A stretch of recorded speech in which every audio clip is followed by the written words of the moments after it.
What's good, guys? Welcome back to the channel. I am here with another video. So this is actually coming from a section with Dele Farotimi. Yeah, you already know that every Sunday he actually have a section where he do a weekly recap and still share his own ideas about the political system of this country. And yes, you know, Dele Farotimi has been a strong activist that has really stand for the truth and has upheld his time in always doing this. Well, I will not say much, but he shared a lot of ideas that will really change the narratives in this country, and also talk about activities that actually happen within the week. Just listen carefully. Please don't forget to subscribe if you're new here, and also drop a comment. Your thoughts, your comments, we highly respect them here on the channel a lot. In fact, they mean more than the world to us here on the channel. Your thoughts, your comments, your opinion, we value them more than ever, and most times we forward them to some of this great audience, these great people who you just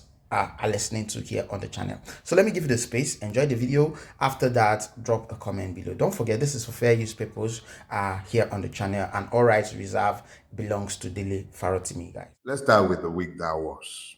Hmm? Hmm. Oh, okay. Well, for those of you, my Muslim brothers and sisters who are already here, Barika Ramadan. But we'll leave all that festivity bit until when everybody gets 9 minutes time. But the week that was marred by a particular incident that has become more or less normalized in our environment because madness appears to have become our lot. And I speak specifically to the Uromi murders.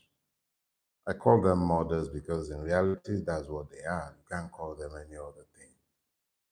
But at the same time, whilst we're busy condemning this, and we must, our rulers, for want of a better word, must be encouraged to speedily wade into this madness before it escalates, because madness appears to have become the order of the day in our country. And there is a way the Uromi murders, the precursors to the murders, and what has been happening in the aftermath ties into my message this morning. But to deal specifically with it in the week that was, whilst we're still busy trying to wrap one's brain around the madness that happened in Edo, the next thing you're hearing are people purportedly speaking on behalf of the North, threatening reprisals against Igbos, as though Uromi is in the Southeast. Even if it were, how would the actions of a few criminals become the responsibility of entire ethnic nations? But it is, now, I don't want to speak to the issues within the madness in Uromi, because speaking to it will drag me into my morning sermon, and it's not time for that yet. And then in the same week, I've witnessed the farcical gyrations and moral somersaults that the amoral INEC has played in the Natasha Akpabio game. The same INEC that was saying that these things had no address suddenly found addresses. And what began like play is looking like it's going to become real. So what we saw, where people were busy collating fraudulent signatures, fraudulent, the entire process is riddled with fraud and fraudulence, and we're actually watching, and believe it or not, it will form the basis for the recall of a senator of the Feudal Republic of Nigeria. When you are watching all of these, I've told you, especially in speaking to Simi, and that's another issue that happened in the week that was. The one that disappeared from Port Harcourt, reappeared in a hotel room in Abuja, is busy reading a script. What The week that was really a very mad week. It was one in which credulity was stretched almost beyond the boundary of reason. And then there was the drama that played out in the Senate, where Baribe suddenly remembered that he is a champion of the Southeast and was pushing Nwosu immortalization. Look, here is what I think we should all focus on. I know it's been very easy for people to say that Nwosu has been denied because he's from the Southeast. I don't think that's actually the issue. I think you're missing the point when you say it's because of his ethnicity. I'm not suggesting that that wouldn't be the case for some, but I think there is a deeper message that you are missing. For decades, first Obasanjo, in fact, the entire system worked to deny acknowledging the fact that Abiola won the June 12 election. Everybody knew. Even his worst enemies knew. But everybody denied the obvious because it helped to delegitimize that victory. That was the basis for the denial. We all knew. Every man and his dog knew the result of that election. So it wasn't like they were denying acknowledging that he won on account of his ethnicity, for instance. It was a Yoruba man that was the president. Obasanjo could have done exactly what was done 20 something years later. He could have, but you see, the problem is if they held up these standards, then they are forced to live up to those standards. So be careful not to get distracted. The only reason they did not and could not have immortalized the man is because he rebukes the system that has brought them about. Understand it and don't get distracted by these, their childish games of ethnicities and the rest. It's just a game of distraction. When a system that recognizes fairness is ever installed in Nigeria, then people like Nwosu would be properly recognized and deified. But a society that is reinforced by the mutual lies of, they may hate themselves. Get this clear. They may hate themselves, but they are united in an understanding that they mustn't set good standards for you.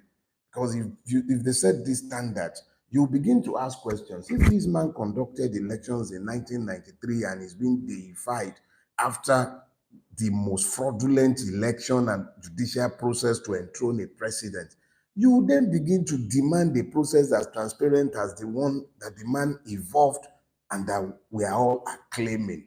But that democracy is not accommodating of free and fair elections. And that is why you don't see any one of the ones that are preparing to run in 2027 talking about electoral reform so that they might empower you. The problem is that they must not empower you and they must not give you totems that you will demand that they live up to. So that is the problem with Nwosu. You got that? Let's be clear. Now I still got like maybe a few seconds, so let me speak to something that was very funny last week. So I spoke, or shall I say, tweeted in defense of Chidi, and then they all went mad.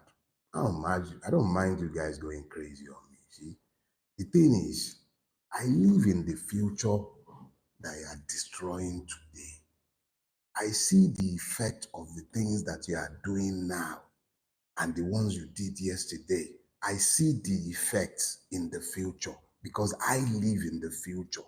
You live in the now and you forget tomorrow.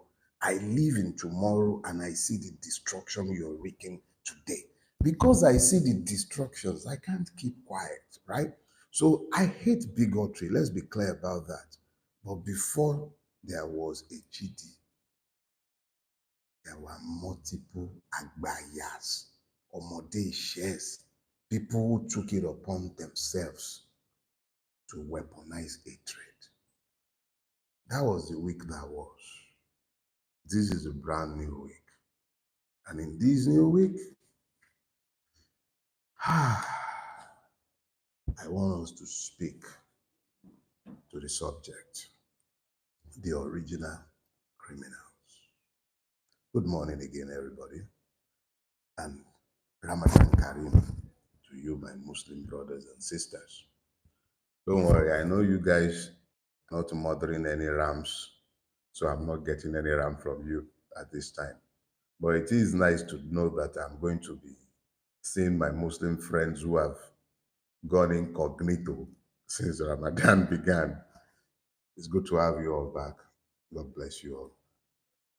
All right, so this week is that what I have found. Let me clarify something. I found that knowledge is revelatory in nature. Just when you thought you had finished speaking to an issue, you find that speaking to that issue brings you to the knowledge and realization of associated issues. So the truth becomes more like a ball of wool. As you pull on it, comes out. You find more.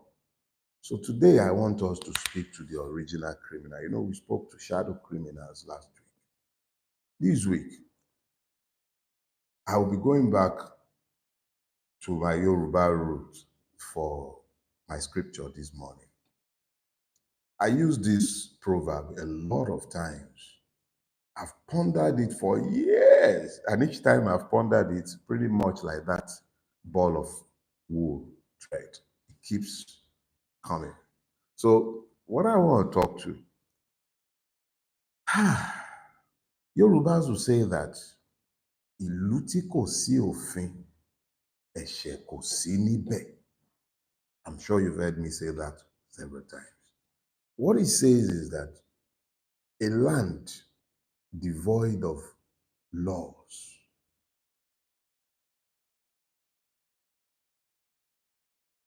cannot. It's always difficult to interpret this, but let me give it a shot. Because ordinarily, if you were going to just do straight, it just simply says that the land without laws have no sins.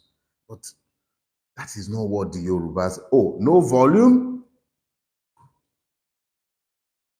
All right, so I'm being told there is no volume, so I'm going to get off my. Can you guys hear me? I need some indication before I go on. Good thing I'm just starting. All right, so I'm told you can hear me. Okay, okay, perfect. So I'll walk without the mics that somebody said that, I saw that online, so well, it's okay, no problem.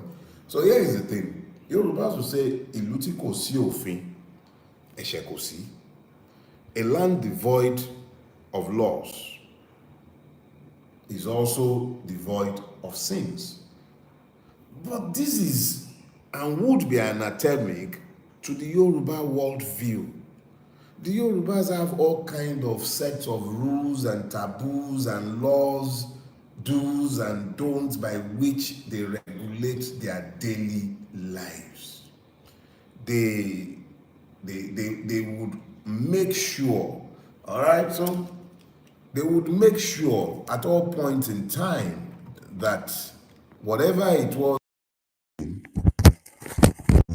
there was a set of rules that governed it. Within the home, there were sets of rules governing how people related with each other.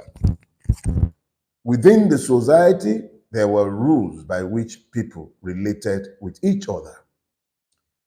Within the farms, there were rules. The way you would even be able to place your broom, the way you eat, the times you eat, the kind of things you can eat and when you can eat them. Yorubas had extremely regimented, rule-based societies. So how could they possibly be speaking about Ilutiko Sofin, a land devoid of rules? It was impossible for the Yorubas to have ever been speaking to a place devoid of rules.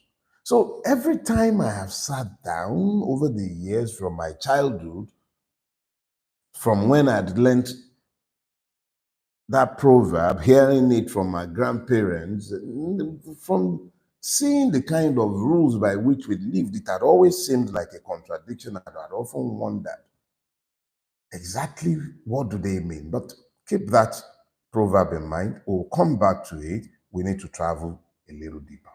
But that proverb, keep it in mind. Who is a criminal? Because I'm talking about the original criminal. Who is the criminal? Now, I believe that if you go into any dictionary, it will tell you that a criminal is a person who has committed a crime. But it would also tell you that it is a person who has been convicted. You've got two. A person who has committed a crime and a person who has been convicted. So it is not necessarily the convicted person that you hold to be a criminal, but the person who you have witnessed serially committing crimes is equally a criminal. So when I speak about criminals, I should know. After all, I've been in prison. Yes, I spent 20 days in prison, not in detention, in prison. I have met criminals, people who have been convicted of their crimes. I also met a whole lot of people and shared space with them and fellowship with them who swore that they committed no crimes, or at least not the ones that they were charged with, and whose stories I verily believe.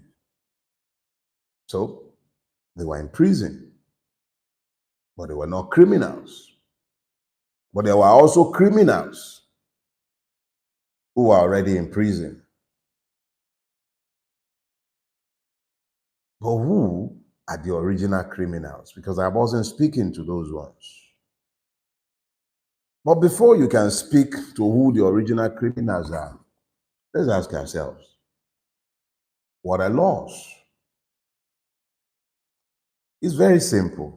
If you say, ask what laws are, you speak about laws, you speak about bylaws, you speak about constitution, you speak about these and any set of rules that governs a people, system of rules by which a people or a country or community recognizes, those laws that recognize as regulating the actions of their members and which they may enforce by the imposition of penalties and or sanctions. Those are laws. But there are two critical elements when you're talking about laws. The society recognizes this to be laws. That's the first one. Second, it may, as a society, enforce those laws. So there are two aspects to this. There is a law in Nigeria, at least on our statute books, on bigamy, which means that you may not marry more than one wife. But even your chief justices have married more than one wife. But we have a way of shading the meaning. And how do we shade the meaning? Simple. You marry a wife under the act, that's at the registry, and then you proceed to marry multiple ones by customary law. Nobody can pass that law beyond that. But that is what it is at the end of the day.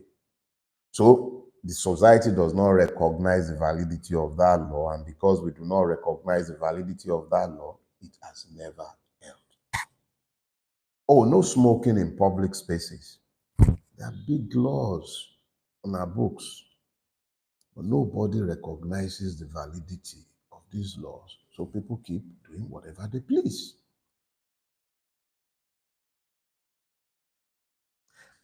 And then you talk about may enforce. Let me share one with you. So you're right there at the traffic light, especially in Lagos. I don't know about other states. I live in Lagos. I can only speak to that. Everywhere in Lagos, no exception, wherever you are. So you're driving and then you came to a traffic light and you stopped at the traffic light.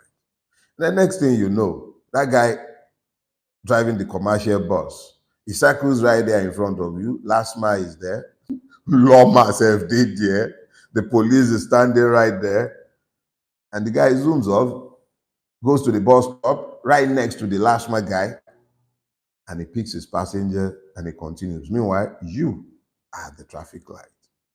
God forbid that that light was yellow when you moved. The same last mile official, the same policeman will grab you. So who is the criminal? Because, you know, when the question comes and you begin to ask, who are the criminals?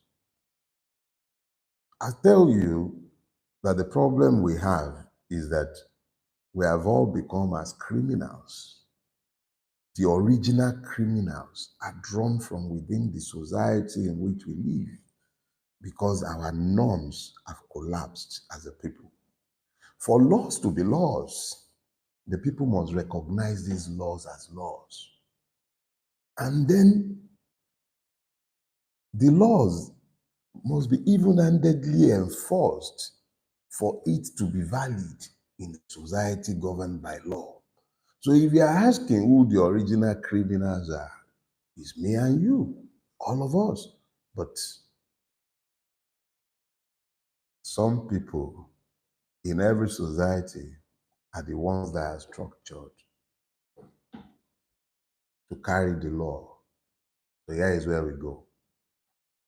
Your policemen are criminals. Let me explain myself. In Yoruba, the word olopa means the bearer of staff.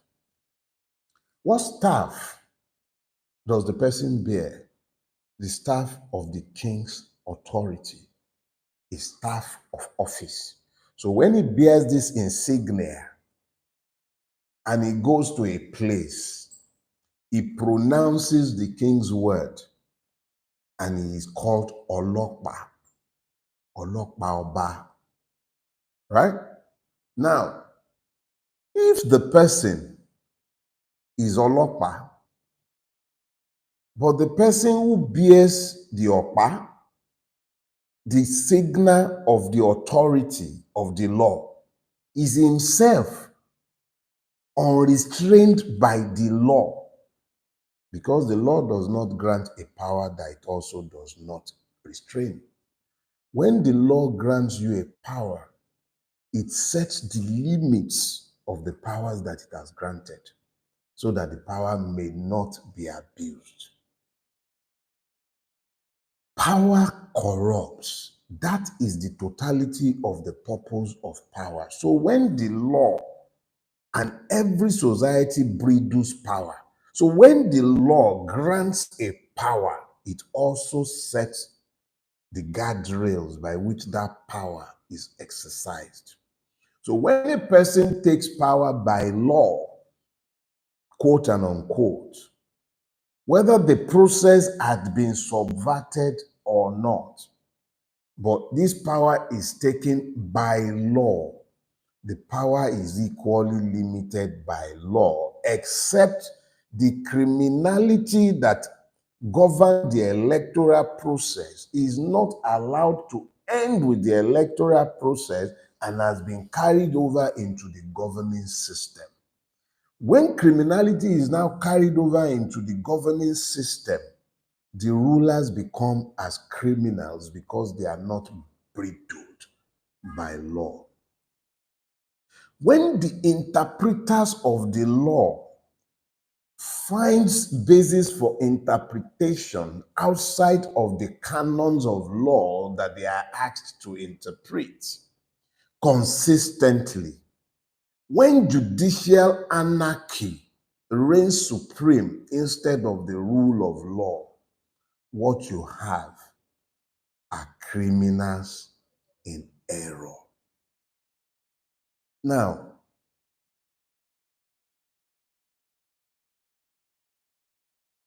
when the gatekeepers of public morality become criminal themselves, how do they become criminal? If it is your job, your self-assigned job, in the name of God, to speak in the name of God, but you become blinded to the evil of society, what happens at that point is that you become complicit in the evil and you become as those that you were called to speak truth to. If the original criminals are outside and innocent persons are within the prison walls, let me share one experience with you. When I was in Ekiti prison, there was, in fact, most of the people in the prison, a prison built for about 250 people, had over 800 inmates. Well over 500 of those inmates were awaiting trial. And the bulk of them were in prison using, they came to prison by virtue of a process known in Ekiti magistrate court as Form K. Once the police prosecutor files a case before a magistrate in Ekiti and he files a Form K, that Form K is asking the magistrate to send that person to prison for at least 1 month. There is nothing anybody can do to move a bail application that 90-something% of the magistrates were not interested in hearing. Once the police came with a Form K, that person was going to prison for at least 1 month. That is the kind of judicial system, law enforcement system that we have evolved. And we speak at any level to a society that is devoid of criminals? How? Let me remind you. The executive, your governors, your local government chairmen, before you start talking about your presidents, they profit from the insecurity. If they don't profit from it, if they are not criminals profiting from it, why are they driving bulletproof cars when you are left to the mercies of the elements? If they were not driving bulletproof cars, would they not address the subject of insecurity? The roads are bad, but they are driving SUVs. They even insult us by appropriating money to buy SUVs for themselves. They insult us and tell us that it's because the roads are bad. Who are the real criminals? Who? They don't build hospitals because their own doctors are abroad. And why would they build any hospitals when they don't care about me and you? And we're still talking about criminals in prison? Who are the original criminals, if not those who deliberately deny you good life? And yes, the ones that ask you to pray for them, are they not complicit in this evil? And are they different from the criminals who perpetrate the evil that leads to the insecurity that they cure by buying bulletproof cars and arming themselves with soldiers and all kind of military personnel and policemen to protect themselves and their cronies? Why is me and you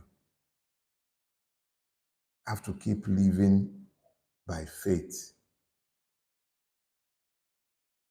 How? How? Education? I'm going to remind you, I warrant that you will not find Nigerian rulers' children in any of our tertiary institutions in any significant number, especially the government-owned ones. The children are abroad or in private universities when they want to pretend that they live as commoners as well, so that they can say, oh, their children are in schools in Nigeria. They don't put their children in systems that they run. How? Nigeria once had the record of being the 6th largest producer of crude in the entire world. Number 1 in Africa. This country has more hydrocarbon than it has crude, but it flares and wastes it when it should harness it and build local industry. And you tell me those who have superintended that system for over 50 years are not criminals? How? This country had 4 refineries, government-owned refineries, when I was growing up in the 70s and 80s. And today, without anybody being in prison or being convicted, 4 refineries were killed. And we continue to vote. I say we, no, God forbid, I'm not responsible. Some people continue to vote monies every year, appropriate money for these 4 refineries that you've already killed. And then they are doing all kind of photo op saying the Port Harcourt refinery was working. Come on. And these are not criminals. And the people responsible are not in prison. Nobody is in prison for ruining 4 refineries. 4. The only one that works in Nigeria, a privately owned one, cannot buy crude in Naira. Chineke, orí mi o. What kind of people are ruining our country? What is going on? And we're still talking about criminals in prison? What about all these criminals that are living in plain sight? How? We're importing food. How? Look, before the white man ever darkened these shores, for you to be a man in this part of the world, by the time you are said to be a man, you would have conquered hunger. You would have a roof over your head. You would have learned one skill or the other, but you would have a self-sustaining life. But today, we have evolved a society where somebody went to university and became a truck pusher, and we don't have enough teachers. But they couldn't even find anything for this man to do but become a truck pusher after university, after NYSC. We are all criminals, but those who are meant to be ruling the society have become even more criminal than anyone else, because how else do you explain a society that has evolved in this manner? How? Food is scarce in a country that has arable land. The people in Uromi who have been arrested, I'm hoping that they will go through a lawful process. But even when they might have been convicted for the murders of these persons, have we examined the original criminals in that situation? What created a state of affair where the people lived in so much fear of their fellow human beings and have evolved a process of demonization that the Fulani person or the northern person who was bearing any form of arms, be they licensed or not, are fit for killing? Something evolved that society. Something made this normal. The rulers had failed in their primary duty to protect the people. They failed in protecting the people, and the people returned to the original state of nature where life is short, nasty, and brutish. The state failed. Before those people got to the point where they became so fearful of a northern person in their terrain, how many Fulani marauders have they had to cope with when the state had turned the blind eye? What did the state do to help explain that it is not every person of northern origin that should be considered a threat? What did the state do? And when I'm talking state, I'm not just talking about government. I'm talking about the traditional rulers. I'm not talking about the state government alone. What about the federal government that controls all the security apparatus? What did it ever do? And I'm not talking about Bulaba alone, especially during the Buhari years when impunity of all manners were tolerated by the Fulani marauders. And these were not even Nigerian Fulanis. These were largely imported ones brought in because of politics, and you're asking who the original criminals are. The original criminals are in your corridors of powers, and the persons in prisons are largely victims of their criminality. That is the point I am making to you. And the situation is even now worse when you get into the prison and you see the way the prisoners are treated. You know at that point that the state itself is the criminal. Any entity that would keep human beings in the conditions that Nigerians are kept in what they call prisons, and in fact, they lie and call them, what's that nonsense? Please, correctional. It corrects nothing. There is nothing to correct. Even the officers themselves are not different from the victims they are meant to watch over, because the officers are themselves victims of the system. How do you correct somebody you can't even feed to keep alive? And you're asking who the original criminals are? Original criminals? The original criminals are staring right back at you in the mirror because you've tolerated this evil. The original criminals are staring right back at you. Every time you look in the mirror, you're seeing the criminals. But the biggest criminals of all, they're the ones sat in judgment. They're the ones sat in the government house. They're the ones meant to enforce the laws. They are the original criminals. We have evolved a society that functions on the back of abnormalities. Original criminals. I was speaking to the Nwosu thing a little earlier on, and I will use that to round it up. Here is the thing. You saw them refusing to recognize Humphrey Nwosu. And a lot of you fell for the error of thinking it was about ethnicity. It has nothing to do with ethnicity.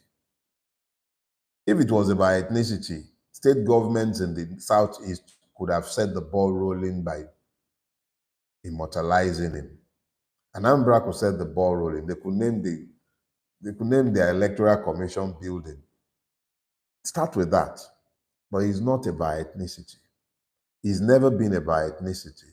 If it were about ethnicity, Abiola would have been immortalized in the time of Obasanjo. But they must never give you positive role models. If they told you that this man is being immortalized because of option A4, which he enforced, if not evolved, but at least he was the one who had the job of administering this option A4. And until date, I am going to be 57. That is the freest and fairest election I have seen in my entire life. And that wasn't the first election that I would see, but it was the first in which I voted.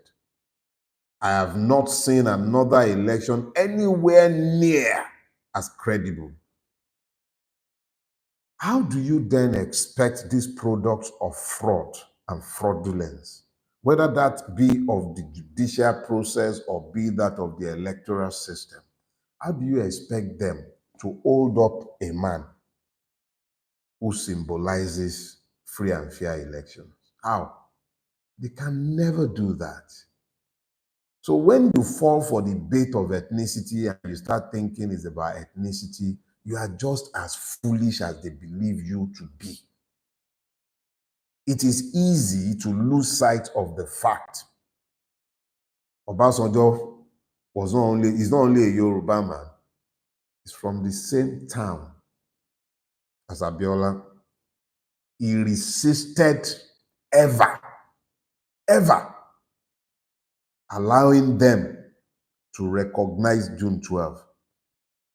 I know as a fact, and you can ask people of my generation, when Abacha was going to take over in November 1993, at least 100 people were killed on Ikorodu Road alone, and they remain buried in unmarked graves till today.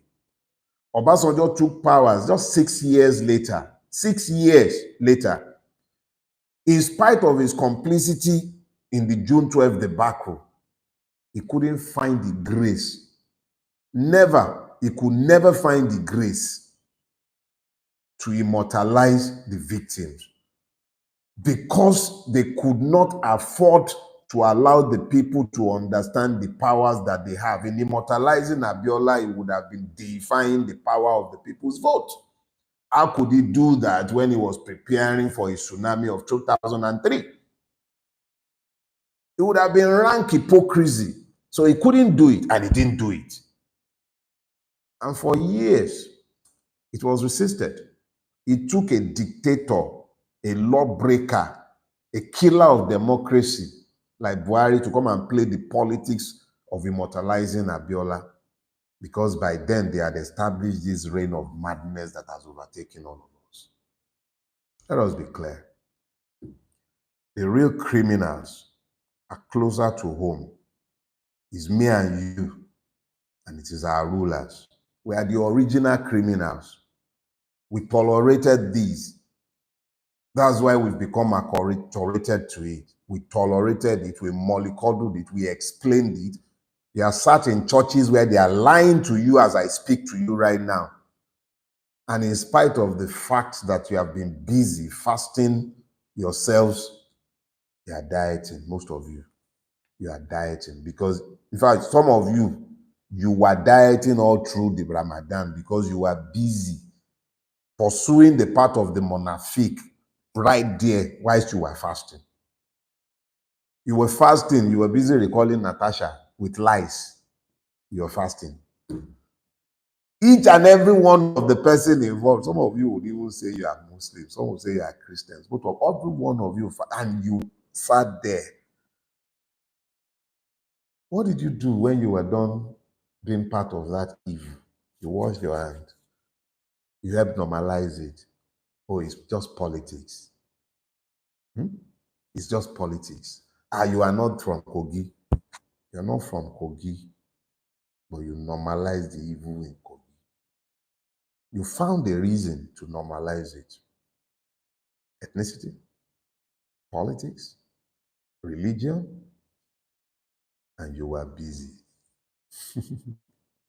Fasting. You were dieting, motherfucker. Anyways, I think enough said. When we are good and ready, we know what to do. Well, let me close my sermon this morning by reminding you of purpose. Because when purpose is unknown, abuse becomes inevitable. I had an interview, I gave an interview to News Now like a couple of weeks ago now. I think that it was aired last Monday.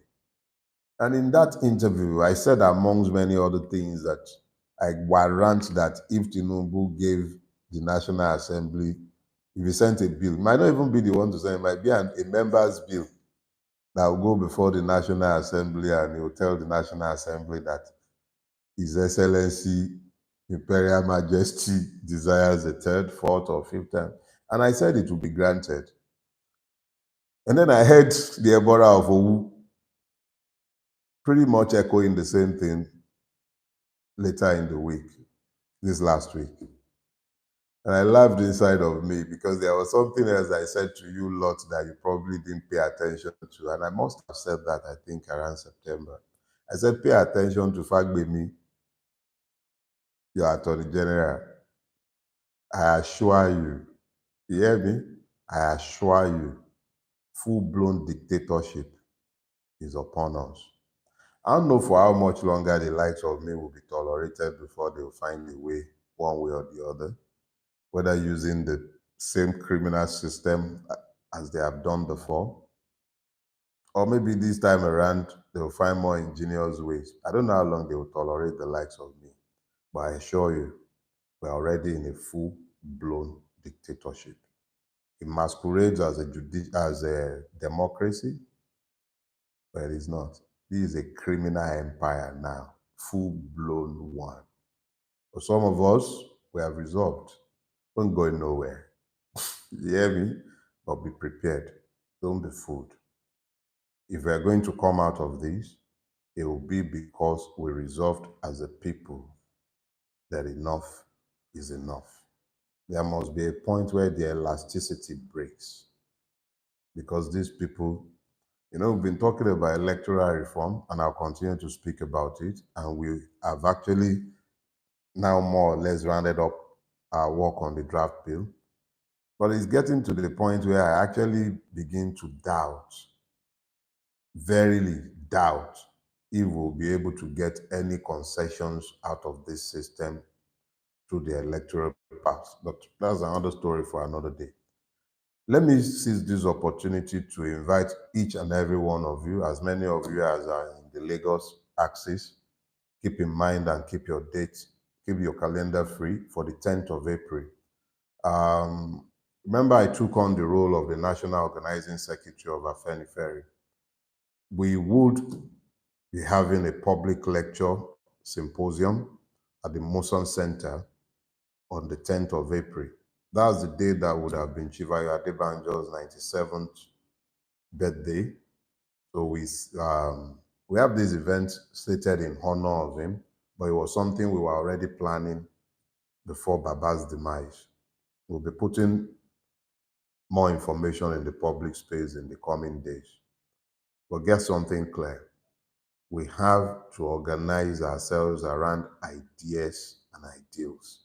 Without them, we can't unite ourselves. And without uniting ourselves, we can't fight this dictatorship. We cannot vote our ways out of this mess. Yeah. We will pursue electoral reforms, but I don't believe we can vote our ways out of this mess if we are not organized to defend our votes. I'm going to see you all next week, all right? God bless you.